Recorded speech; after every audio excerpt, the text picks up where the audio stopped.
പാലക്കാട് സ്ഥാനാർത്ഥികളൊക്കെ എമ്പാടുണ്ടെങ്കിലും ഇന്ന് പാലക്കാട് സ്റ്റാർ ആയത് സഖാവ് EP ജയരാജനാണ്. ഈ പാലക്കാട് ഒരു പുതിയ പാലക്കാടായിരിക്കും. അപ്പൊ പാലക്കാടിനെ പുതിയ പാലക്കാടാക്കാൻ EP എത്തി. ഇപ്പൊ എങ്ങനെയുണ്ട്? EP വരൂലെന്ന് പറഞ്ഞവർക്ക് എന്തേലും പറയണ്ടോ?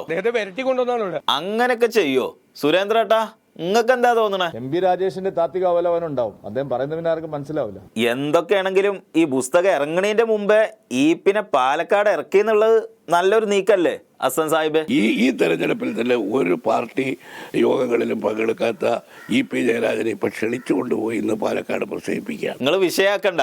ഇന്നലെ പുറത്ത് വന്നു എന്ന് പറഞ്ഞ പേജിലേ ഈ സരിനെ പറ്റിയും 2 വരി പറഞ്ഞിക്കണല്ലോ, അതുകൊണ്ട് വന്നതാക്കരം. സരിൻ ഇരുട്ടി വെളുക്കുന്നതിന് മുമ്പ് പാർട്ടി മാറിയ സരിനെ സ്ഥാനാർത്ഥിയാക്കിയത് ശരിയോ തെറ്റോ എന്ന് കാലം തെളിയിക്കുന്നത്. പക്ഷെ കാലം തെളിയിക്കുന്നത് വരെയൊന്നും പാർട്ടിക്കാർ കാത്തു നിന്നില്ല. നേരെ പാലക്കാട്ടേക്ക് വണ്ടി കയറി സരിനെ പറ്റി 4 നല്ലത് പറഞ്ഞിട്ട് തിരിച്ചു വന്നാൽ മതിയെന്ന് പാർട്ടിക്കാർ പറഞ്ഞിട്ടാണ് EP പാലക്കാടേക്ക് എത്തിയതെന്നാണ് ഹസൻ സാഹിബ് പറയുന്നത്. എന്താണ് ഇതിന്റെ സത്യം എന്ന് നമുക്കറിയില്ല. അപ്പോൾ സ്വാഭാവികമായിട്ടും ജയരാജൻ അവിടെ വിശദീകരിക്കും. അങ്ങനെ വിശദീകരിക്കാൻ തീരുമാനിച്ചു. സരിനെ കുറിച്ച് വിസ്തരിച്ചിട്ട് അങ്ങോട്ട് വിശദീകരിച്ചു. എടാ നീ ഇറങ്ങണം, നീ ഇറങ്ങിയാലേ വല്ലതൊക്കെ നടക്കൂ. ചെല്ലട്ടെ, നിക്ക്. നീ പോയിട്ട് എന്താ ചെയ്യാൻ പോണത്? അത് ആളെ കറക്കി കൊണ്ടുവരുമ്പോ കണ്ടാ മതി. ഐഡിയ എന്താണെന്ന് പറഞ്ഞിട്ട് പോടാ. അതെ, വ്യക്തമായിട്ട് പ്ലാൻ എന്താണെന്ന് പറഞ്ഞിട്ട് പോയാൽ മതി. പറഞ്ഞേ. ഡോക്ടറായി പുറത്തിറങ്ങുന്ന കാലഘട്ടത്തിലും ഈ സമൂഹത്തിന്റെ വ്യത്യസ്തമായ മേഖലകളിൽ സരിന്റെ ഡോക്ടറുടെ എല്ലാ തരത്തിലുള്ള കഴിവുകളും പ്രകടിപ്പിച്ചുകൊണ്ടിരുന്നു. സരിന് ഡോക്ടർ ആയ സമയത്ത് പുറത്തെടുക്കാത്ത കഴിവുകളൊക്കെ ജയരാജൻ സഖാവ് പുറത്തെടുപ്പിച്ചു. അതും ഇതിന്റെ ഒരു മാർക്കറ്റിംഗ് തന്ത്രമാണ്. അല്ല, അതെങ്ങനെ ഈ മാർക്കറ്റിംഗ്?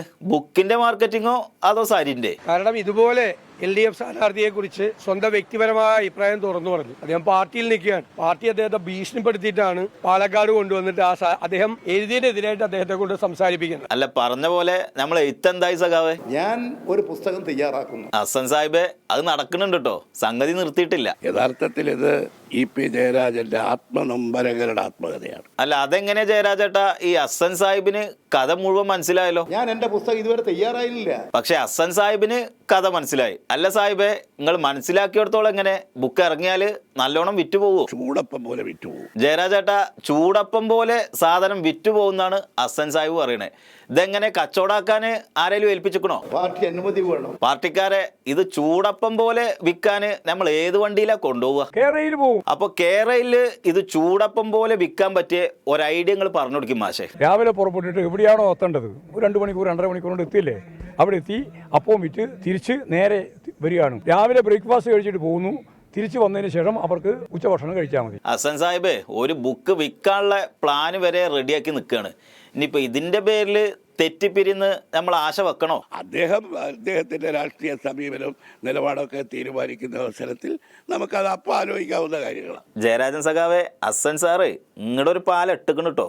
എന്താ പറയാനുള്ളത്? അതൊക്കെ മാനസിക രോഗം ഉണ്ടാവും. ശരി, ഏതായാലും പാലക്കാട് വരെ വന്ന സ്ഥിതിക്ക് സ്ഥാനാർത്ഥിനെ പറ്റി 2 വാക്കും കൂടെ പറഞ്ഞിട്ട് നമുക്ക് നിർത്താം. ഞാനിപ്പോ ഊതിക്കാച്ചിയ പൊന്നുപോലെയാണ് സരിൻ എന്ന് ഞാൻ പറയുന്നു. അദ്ദേഹത്തിന്റെ വിശ്വാസം അദ്ദേഹത്തെ രക്ഷിക്കട്ടെ. അപ്പോൾ ഈ ഉപതെരഞ്ഞെടുപ്പിലും ബുക്കിന്റെ പേരിൽ EP പേരെടുത്തു. ഇനി ഏതൊക്കെ തെരഞ്ഞെടുപ്പിൽ എന്തിൻ്റെയൊക്കെ പേരിലാണ് EP പേരെടുക്കുക എന്ന് നമുക്ക് കാത്തിരുന്ന് കാണാം.